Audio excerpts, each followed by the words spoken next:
మా నాయన 3 సంవత్సరాల నుంచి మేము ఆపడానికి ట్రై చేస్తూనే ఉన్నాము. వాళ్ళు ఆగడం లేదు, మా మాట వినడం లేదు. ఎన్నిసార్లు మేము ఆఫీసర్ చుట్టూ తిట్టినా, కంప్లైంట్ ఇచ్చుకున్నా, మేము అదే రీసర్వే పెట్టుకున్నా, సర్వేకి పెట్టుకున్నా, ఏది కానికుండా మాకు అడ్డుపడుతున్నారు వాళ్ళు. ఒకరు ఇద్దరు రారు, ఒకేసారి 40 మంది 50 మంది వస్తారు. అంతమంది వస్తే వాళ్ళు ఫుల్గా తాగి ఉంటారు, ఒకరికొకరు గొడవ పడతారు, ఏ పని కాకుండా అడ్డుపడుతున్నారు. మేము అన్ని ప్రూఫ్లు చూసినా ఇది మీకు చెందదు, మేము చెయ్యము అనేసి ఇక్కడ ఎంఆర్ఓ ఈఆర్ఓ చెప్తున్నారు. పోలీస్ కార్డున కోర్టుకు పోండి, కోర్టులో తెలుసుకోపోండి అంటున్నారు. కోర్టుకు వేసుకున్నారు కదా, ఈ పంచాయతీ మాది కాదు, ఇక్కడ మేము చేయమనేసి మళ్ళా ఎంఆర్ఓ చెప్తున్నారు. వాళ్ళు చేయక వీళ్ళు చేయక ఈ సమస్యకు పరిష్కారం ఎవరు చేస్తారు?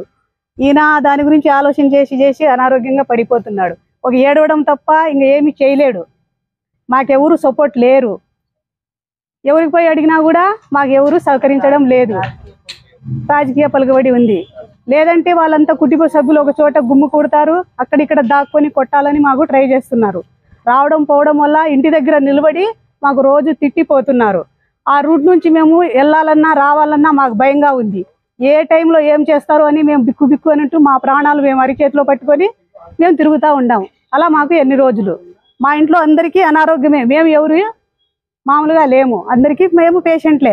ఇంకొక అబ్బాయికి కూడా హార్ట్ పేషెంట్ అయింది. వాళ్ళకు ఆ భూమి తప్ప వేరే ఆధారం ఏమీ లేదు.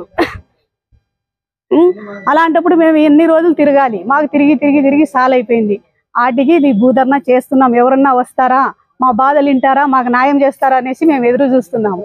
ఇంకా ఎన్ని రోజులు ఎదురు చూడాలి? ఇంకా ఎవరో ఒకరు నరికిందాక చంపిందాక మాకెవరు సహకరించారా? అంత అన్యాయమా?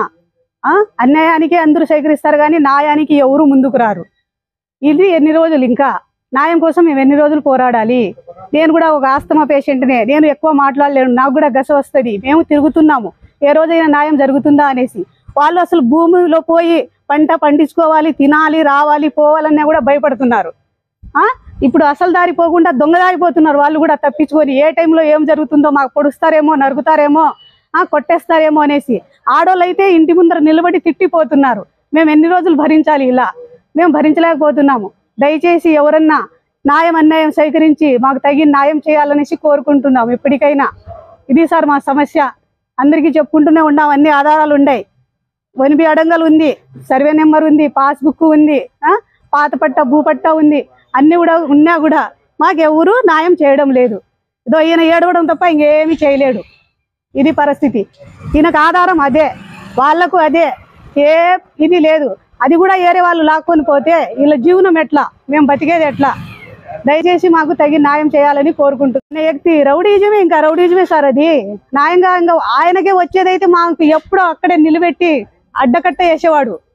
ఎవరు రావాల్సిన అవసరమే లేదు, తనంతగా తనే చేస్తాడు అడ్డకట్ట. ఇది నాది భూమి, ఏం చేసుకుంటావో చేసుకోపో. అంతేందుకు, నేను ఒక బోర్ వేసుకొని ఒక రైతుగా పంట వేసుకోవాలని నేను పర్మిషన్ తీసుకొని కరెంట్ లైన్ తీసుకుంటే మా ఇద్దరి పర్మిషన్, భార్యాభర్తల పర్మిషన్ లేకుండా లైన్ తీపిచ్చాడు. ఆ లైన్ నేను తెప్పించుకోవడానికి నాకు 5 సంవత్సరాలు పట్టింది. నేను తిరుపతిలో కూడా ఇచ్చాను ఆఫీస్లో కంప్లైంట్, ఆడ నాకు న్యాయం జరగలేదు. ఇక్కడ ఆఫీస్ చుట్టూ తిరిగాను, న్యాయం జరగలేదు.